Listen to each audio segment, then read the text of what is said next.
नमस्कार, निजी टीम में आपका स्वागत है और मैं जुबैर मलिक। आइए बुलेटिन की शुरुआत करते हैं अब तक की इस बड़ी खबर के साथ। यूपी चुनाव से ठीक पहले ओबीसी आरक्षण पर लोकसभा में माहौल गर्म है। लोकसभा में सपा अध्यक्ष अखिलेश यादव ने ओबीसी संशोधन बिल पर हिस्सा लिया। उन्होंने इस पर ऐसी बात कही जो जातिगत वोट बैंक की अहमियत को साबित करती है।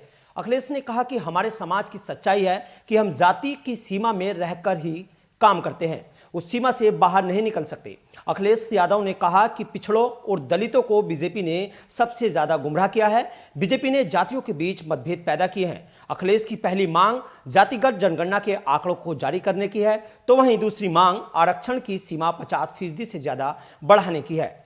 एक जाति को लेकर विपक्ष का बयान सामने है, तो वहीं दूसरी तरफ यूपी के महोबा से उज्ज्वला योजना 2.0 की शुरुआत कर दी गई है। ये दोनों मसले ऊपरी तौर पर देखने में अलग लगते हैं, लेकिन दोनों का मतलब एक ही है कि लोगों को ज्यादा से ज्यादा वोट हासिल की जा सके। इसी पर देखिए हमारी खास रिपोर्ट। यूपी का बुंदेलखंड और बुंदेलखंड का महोबा, और यहां से हुई उज्ज्वला योजना 2.0 की शुरुआत। किरण जी नमस्ते। नमस्ते। नमस्ते प्रधानमंत्री जी, नमस्ते। किरण जी बताइए, ये आपके साथ किसको बिठाया है आपने? ये हमारी बिटिया है। क्या नाम बेटी का? साधना नाम है। सुनाई नहीं दिया, क्या नाम बेटी का? साधना नाम है। अच्छा, पढ़ती है बेटी? जी। अच्छा, और आप परिवार में और कौन क्या करते हैं? सर, हमारे पति काम करते हैं बाहर, और हम रोजगार का काम करते हैं। बांस का काम करते हैं, बेना बनाते हैं, पंखे बनाते हैं, और जो है डलिया बनाते हैं, उसके साथ सिलाई करते हैं। और अंत्योदय जो ग्रामीण आजीविका मिशन से जुड़कर हम समूह भी चलाते हैं। समूह तो ये गैस मिलता है, इस बात का आपको पता कैसे चला?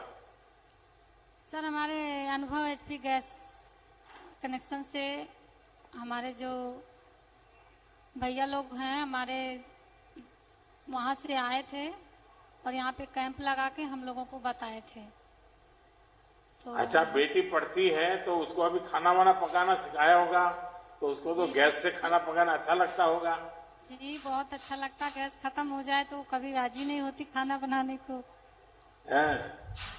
अच्छा, आपको एक गैस का कनेक्शन मिलने से बहुत मदद हुई होगी।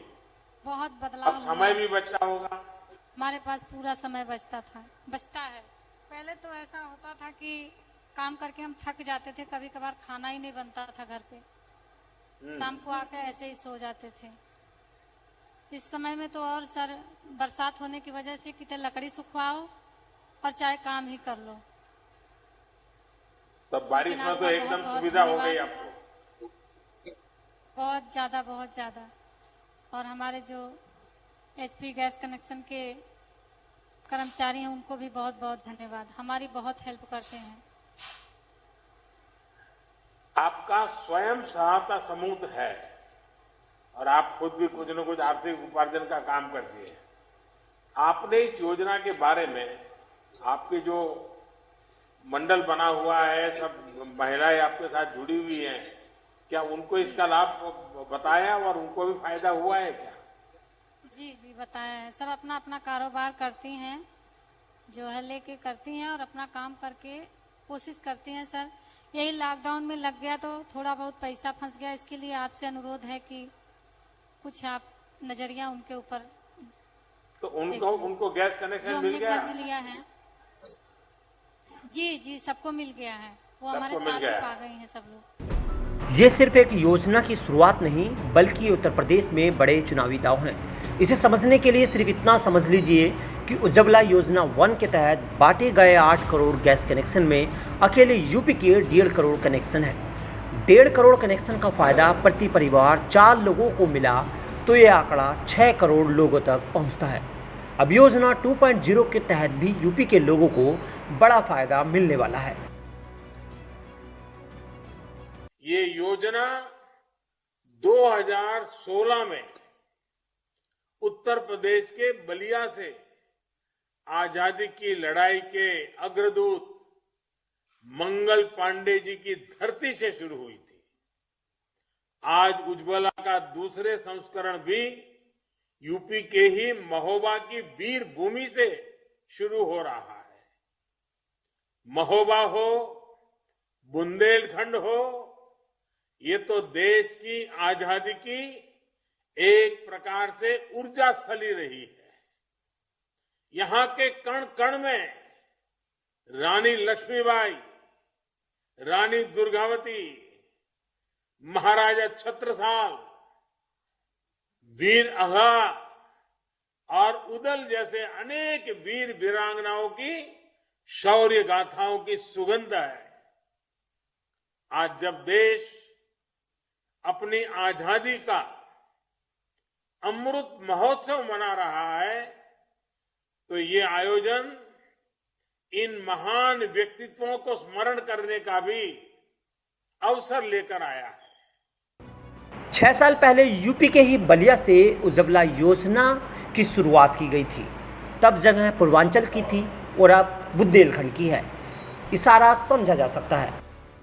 उज्ज्वला योजना के द्वितीय चरण के कार्यक्रम के लिए भी उन्होंने उत्तर प्रदेश की धरती को चुना है।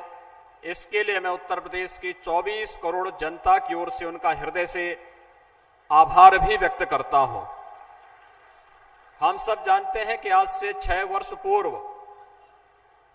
उत्तर प्रदेश के बलिया से आदरणीय प्रधानमंत्री जी ने उज्ज्वला योजना के प्रथम चरण का शुभारंभ किया था। कोरोना काल में उज्ज्वला योजना का लाभ पाने वाले लाभार्थियों को मुफ्त में रिफिलिंग भी कराई गई।